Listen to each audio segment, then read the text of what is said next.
Oi, pessoal, tudo bem com vocês? Meu nome é Juliana Fiorese, sejam todos bem-vindos ao meu canal e o vídeo de hoje é mais um diário de leitura do livro Os Miseráveis para o projeto de leitura conjunta que eu tenho feito aqui no canal.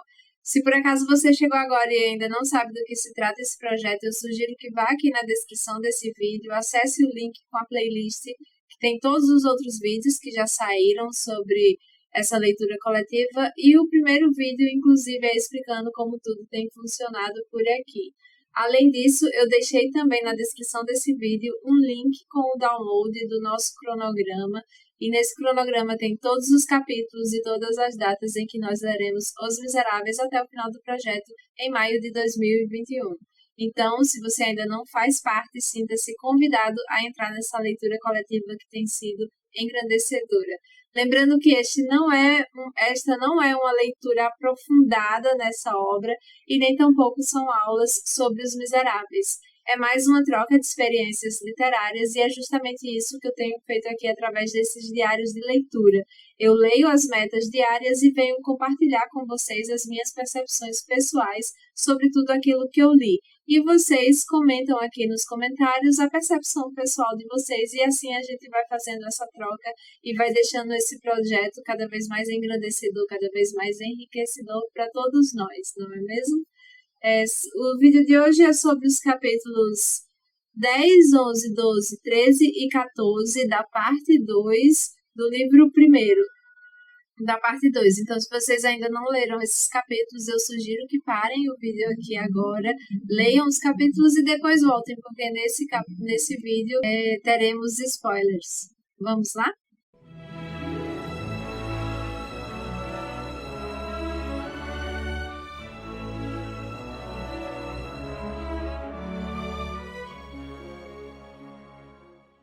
Aqui no capítulo 10, que se chama O Planalto de Mont Saint-Jean, a gente vai ficar sabendo que logo depois daquele desastre todo que aconteceu ali, quando alguns cavaleiros, alguns couraceiros, eles não viram aquelas valas imensas que tinham ali na frente deles em determinado momento, e eles acabaram caindo. Depois desse desastre inteiro, é que os ingleses se mostraram e também começaram a atacar ali os franceses. Foram apenas algumas frentes que caíram e que ficaram ali naquelas valas, e muitas outras frentes conseguiram passar adiante para ir atacar os ingleses.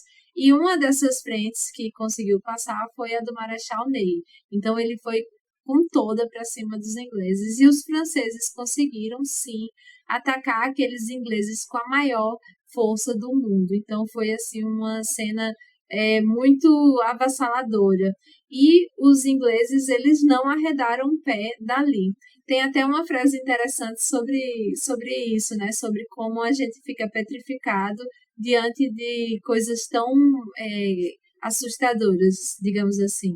Ele diz o seguinte: há momentos nas batalhas em que a alma petrifica o homem, chegando a transformar o soldado em estátua, mudando toda aquela carne em granito. E aí os ingleses ficaram ali parados.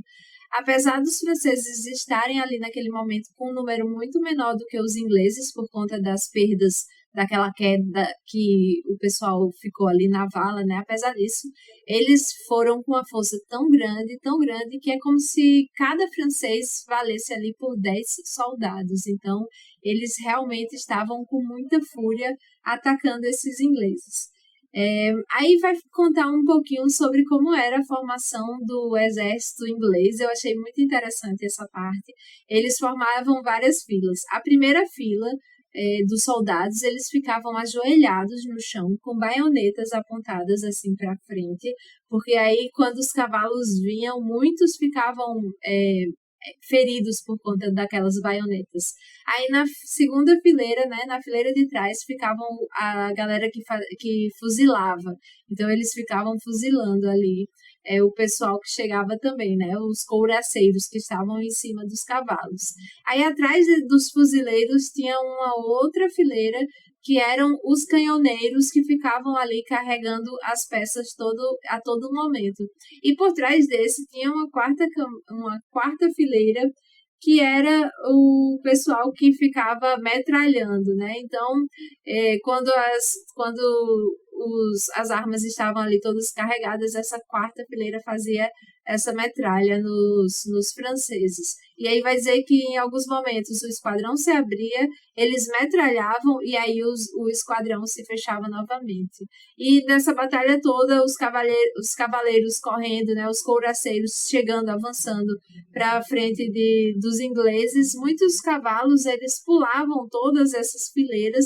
Só que aí, como eles eram acertados também e como os cavaleiros também eram fuzilados, esses cavalos caíam em cima de muitas dessas fileiras dos ingleses e esmagavam tanto franceses quanto ingleses. Imagina o peso de um cavalo caindo ali de uma grande altura em cima de você. Então, foi uma cena assim muito bizarra, né?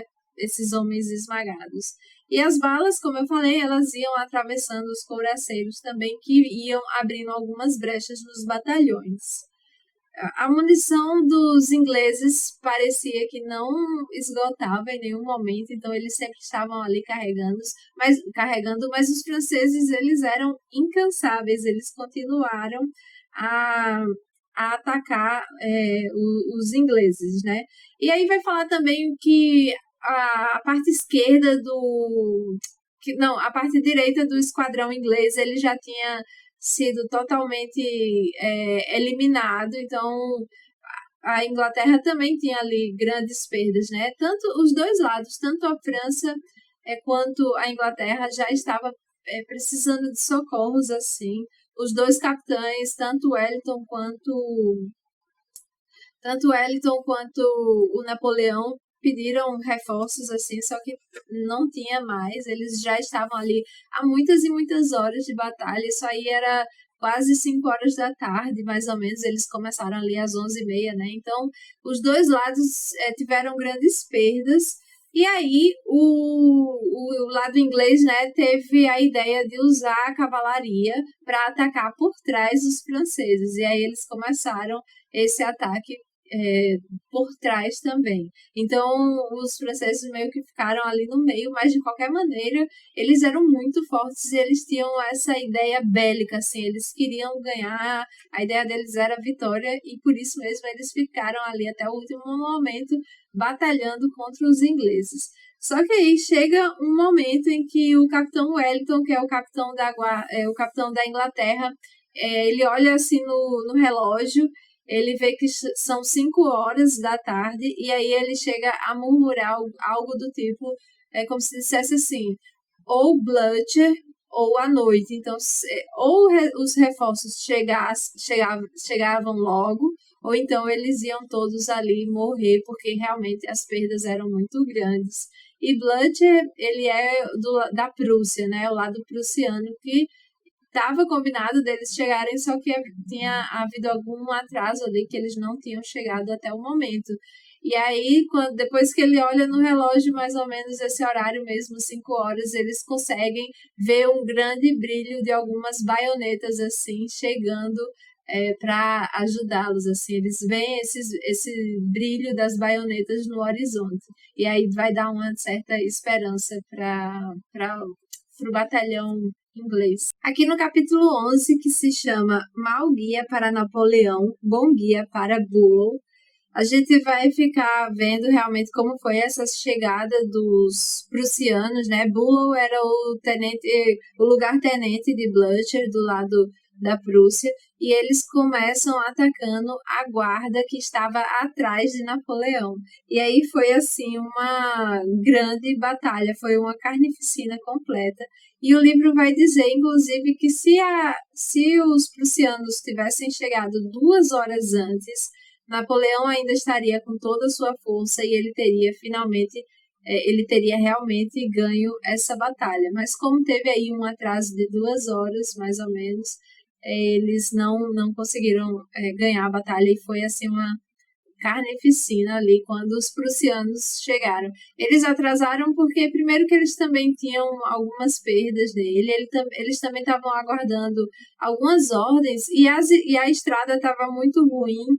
para eles fazerem essa locomoção, né? Tinha chuva, tinha lama, era difícil de empurrar os canhões, enfim, tinha todas essas dificuldades por conta da chuva, mas os franceses também tinham incendiado várias pontes, incendiado vários locais, e isso tudo fez com que os prussianos realmente chegassem ali atrasados.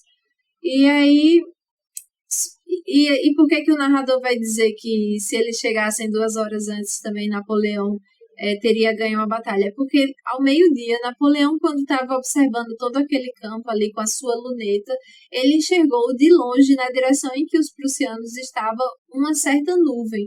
Ele até pergunta para um cara que está ali com ele o que seria aquela nuvem. E Napoleão pergunta, né? Será que são soldados? Eu acho que são soldados. Aí o rapaz vai dizer, mas eles estão parados, eles não estão nem se movendo. E realmente eles estavam parados ali por muito tempo.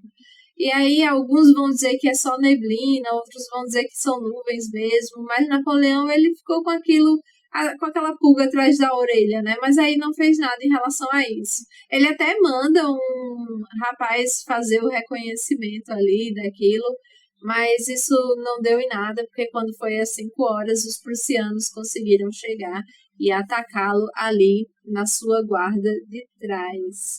Então, e os prussianos também, eles viram aquela situação dos ingleses, né, que já estavam quase perdendo, e por isso que eles resolveram atacar sem a ordem dos ingleses, né? Eles resolveram chegar ali para dar um pouco de ar para os ingleses. É isso que vai dizer aqui nesse capítulo. Aqui no capítulo 12, que se chama A Guarda, a gente vai perceber que esse terceiro exército que chegou ali, o exército de Bülow e de Butcher, né, que são os líderes ali dos prussianos, foi essencial porque, além de ajudar com a força, eles meio que animaram os ingleses que se levantaram e atacaram fortemente todos os franceses. E os franceses que já estavam ali percebendo a morte, eles partiam para a batalha, mas eles ficavam gritando "Viva o Imperador!", para demonstrar que até o último momento de suas vidas eles estavam ao lado de Napoleão Bonaparte.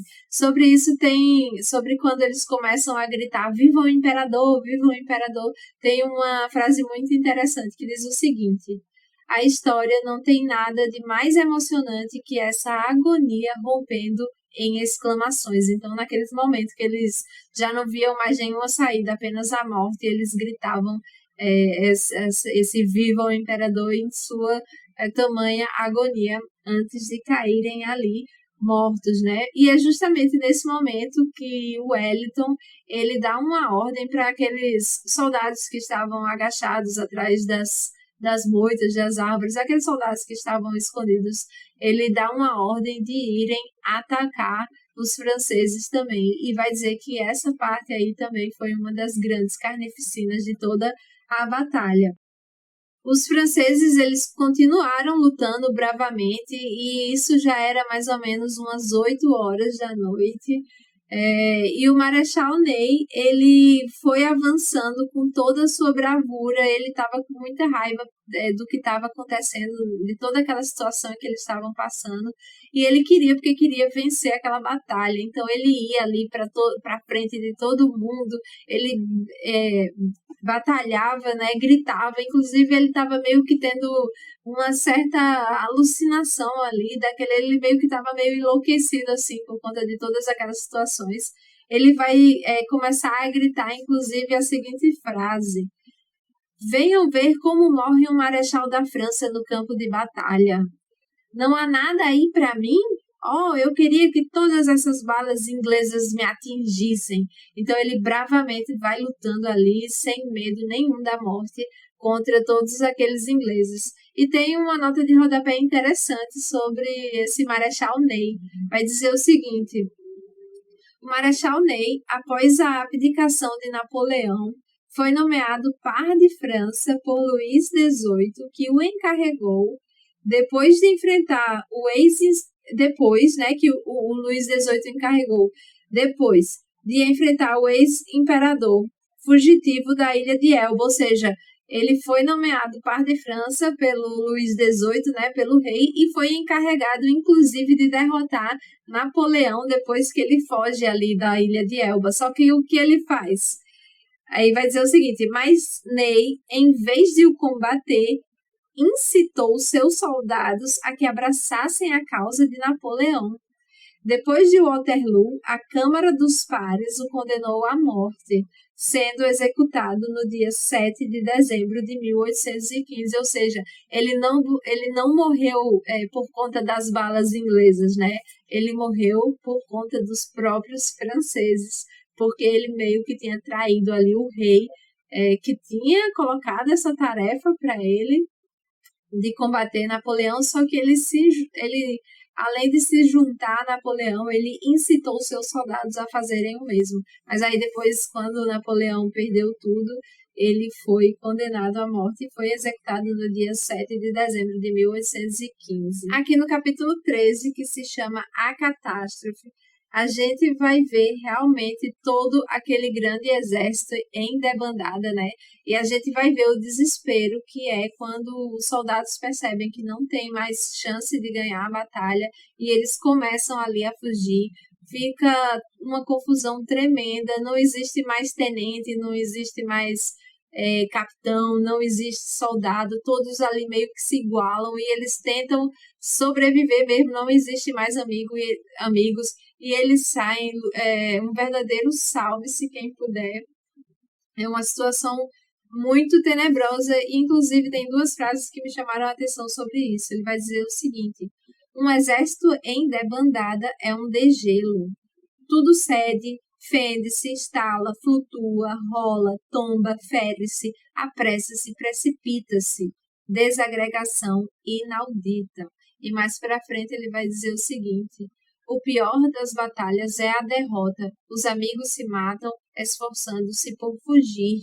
Os esquadrões e os batalhões se dispersam, esmagando-se uns contra os outros. Enorme espuma do combate. Então, fica uma bagunça ali tremenda, todo mundo para se salvar, matando o próximo, mesmo que tenham lutado lado a lado ali naquele momento, né? Quando vem esse salve-se quem puder, não existe mais amigo, não existe mais soldados, não existe mais capitão. O pessoal só quer se livrar, sair daquele momento de desespero, né?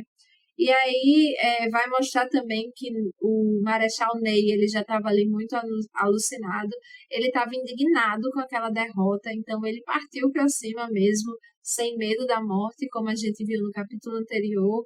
Napoleão, ele meio que estava tentando, até implorando para os soldados ficarem, para os soldados combaterem, só que os soldados não estavam mais nem aí, eles realmente estavam fugindo.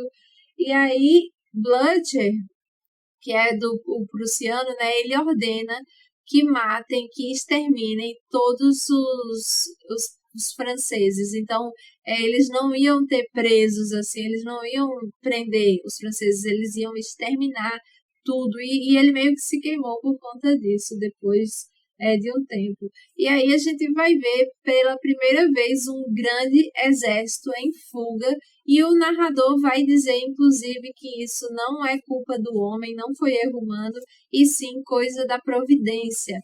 Tem um longo parágrafo e que ele deixa isso bem explícito. Diz o seguinte: a sombra de uma mão enorme se projetava sobre Waterloo. Era o dia do destino.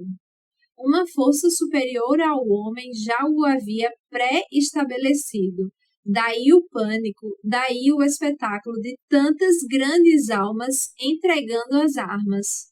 Os que haviam vencido toda a Europa caíram vencidos, nada mais tendo a fazer ou a dizer, sentindo naquela sombra uma presença terrível. Estava escrito, era o destino. Naquele dia, mudou-se a perspectiva do gênero humano. Waterloo é o gonzo sobre o qual gira o século XIX. O desaparecimento do grande homem era necessário para o desenvolvimento do grande século. Alguém a quem não se replica jamais se encarregou da tarefa. O pânico dos heróis é explicável. Na Batalha de Waterloo, há muito mais que uma nuvem, há um meteoro. Deus passou por ali.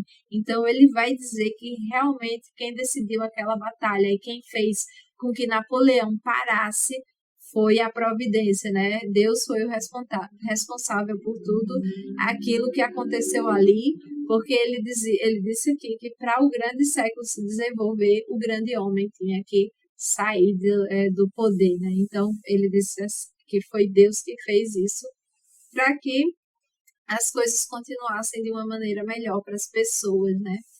Então, e no final do capítulo, a gente vai ver que Napoleão ali, quando já estava numa daquelas estradas em que o pessoal estava fugindo, ele meio que vira assim para trás, dá uma olhadinha meio triste assim, porque ele começa a contemplar o final da batalha de Waterloo ali, com todas as perdas que ele teve. Aqui no capítulo 14, que se chama O Último Esquadrão, a gente vai ver que, apesar de muitos soldados dos esquadrões terem fugido ali por conta da derrota que eles estavam sofrendo, alguns esquadrões permaneceram em batalha. Só que eles pouco a pouco foram se dizimando, ou então saindo mesmo, fugindo. E aí tinha restado apenas um esquadrão, que era o esquadrão de Cambronne. Esse estava lutando bravamente, só que ele também foi sofrendo grandes perdas. Então, os ingleses, quando eles chegaram muito perto desse pequeno esquadrão, desses pequenos dessa pequena quantidade de soldados que havia sobrado do exército de Cambronne, os ingleses meio que ficam com dó assim de exterminá-los ali. Então ele manda que esses soldados franceses eles se rendam, porque dali eles não têm mais saída, a não ser que eles prefiram a morte. Então eles meio que ficam presos ali, os ingleses mandam eles se render, e vai dizer aqui no texto que Cambronne, né, que era o capitão ali desse esquadrão, ele só gritou merda. É isso, pessoal. Assim a gente termina a meta de hoje. Me contem aqui nos comentários o que é que vocês estão achando dessa parte do livro. Eu, particularmente, estou gostando muito, principalmente sobre essas táticas de batalha. Eu estou lendo com muita calma, com muita paciência, como eu já comentei aqui com vocês. Então, para entender mesmo, né? Então, eu consigo visualizar mais ou menos como é que eles estão fazendo suas táticas, o que dá certo, o que dá errado. Eu estou achando isso espetacular, para falar a verdade, e eu quero saber o que é que vocês estão achando também. Eu vou deixar aqui na descrição desse vídeo um link para alguns posts do meu blog, onde eu fiz alguns diários de leitura também, quando eu li Os Miseráveis pela primeira vez, e lá desses posts que falam sobre esses capítulos da Batalha de Waterloo, tem alguns links com essas cenas da batalha, né, de alguns filmes, e tem algumas indicações de filmes também, que falam sobre a Batalha de Waterloo, falam sobre Napoleão. Então, eu vou deixar o link aqui na descrição desse vídeo, se vocês quiserem visitar esses links que lá estão, com cenas, com imagens da Batalha de Waterloo, talvez facilite aí a leitura de vocês. Nesse momento, assim, porque eu sei que nem todo mundo tá gostando, tá se sentindo um pouco arrastado. Mas, gente, vamos ler com calma, sem pressa, para chegar logo na parte dos nossos personagens favoritos, porque senão a gente meio que fica criando alguma barreira, assim, pra gente ler essas partes, e aí pode deixar passar alguma coisa, que são partes interessantes. A gente aprende muito com esses capítulos aqui, eles vão ter algum sentido. Quando fechar aí esse primeiro livro da parte 2, vocês vão ver que tudo valeu a pena. Então, vamos com calma, com paciência, sem desgostar muito, tentando entender o que está acontecendo aqui nesses capítulos, sem pressa de pular, para chegar logo na parte que nos interessa. Acho que a leitura fica mais proveitosa assim. Pelo menos é dessa maneira que eu estou vendo essas páginas, né, esses capítulos sobre a Batalha de Waterloo. De qualquer maneira, eu estou achando muito interessante. Eu gostaria que vocês lessem sem ansiedade para chegar logo em Jean Valjean, em Cosette, naquele núcleo que a gente tanto gosta, né? Me deixem aqui nos comentários se vocês estão com alguma dificuldade. Podem perguntar também, caso eu saiba de alguma coisa, eu consiga tirar alguma dúvida aí. Então, eu vou ficar aguardando os comentários de vocês. Espero que vocês estejam aproveitando essa leitura, gente, porque vai valer a pena, tenho certeza disso, tá bom? Vou pedir que vocês deixem um like nesse vídeo, afinal de contas isso me ajuda bastante. E se você ainda não é inscrito no canal, por favor, inscreva-se e ative o sininho, assim você será notificado toda vez que eu postar novos vídeos, toda vez que eu postar diários de leitura, e dessa maneira você não perde nenhuma novidade que porventura eu venha postar aqui no canal, tá certo? Gostaria de lembrar a todos vocês que os marcadores de páginas com ilustrações dos Miseráveis que eu fiz já estão disponíveis na minha lojinha online. O link está aqui na descrição desse vídeo também. São 8 opções de marcadores de páginas. Tem Cosette, Fantine e outros personagens para acompanharem aí a leitura de vocês e transformarem essa leitura cada vez mais colorida também. E de quebra, vocês ainda apoiam o meu trabalho. Outra maneira de apoiar o meu trabalho é assinando o meu clubinho de papelaria e organização digital lá no Apoia-se. Eu deixei o link dele aqui na descrição do vídeo e lá tem todas as informações. E por fim, outra maneira de me ajudar é comprando livros através desses links da Amazon que eu deixei aqui na descrição do vídeo. Esses links são comissionados, então toda vez que vocês fizerem compras através deles, a Amazon vai me transferir uma pequena comissão e isso não tem custo adicional nenhum para vocês. É isso, pessoal. Muito obrigada por estarem lendo Os Miseráveis comigo. Muito obrigada pela companhia de vocês aqui nesses diários de leitura. Eu estou adorando ler os comentários que vocês vêm fazendo ao longo de todos esses vídeos, então eu só tenho a agradecer. Vou ficando por aqui. Um beijo e a gente se vê no próximo vídeo. Tchau, tchau!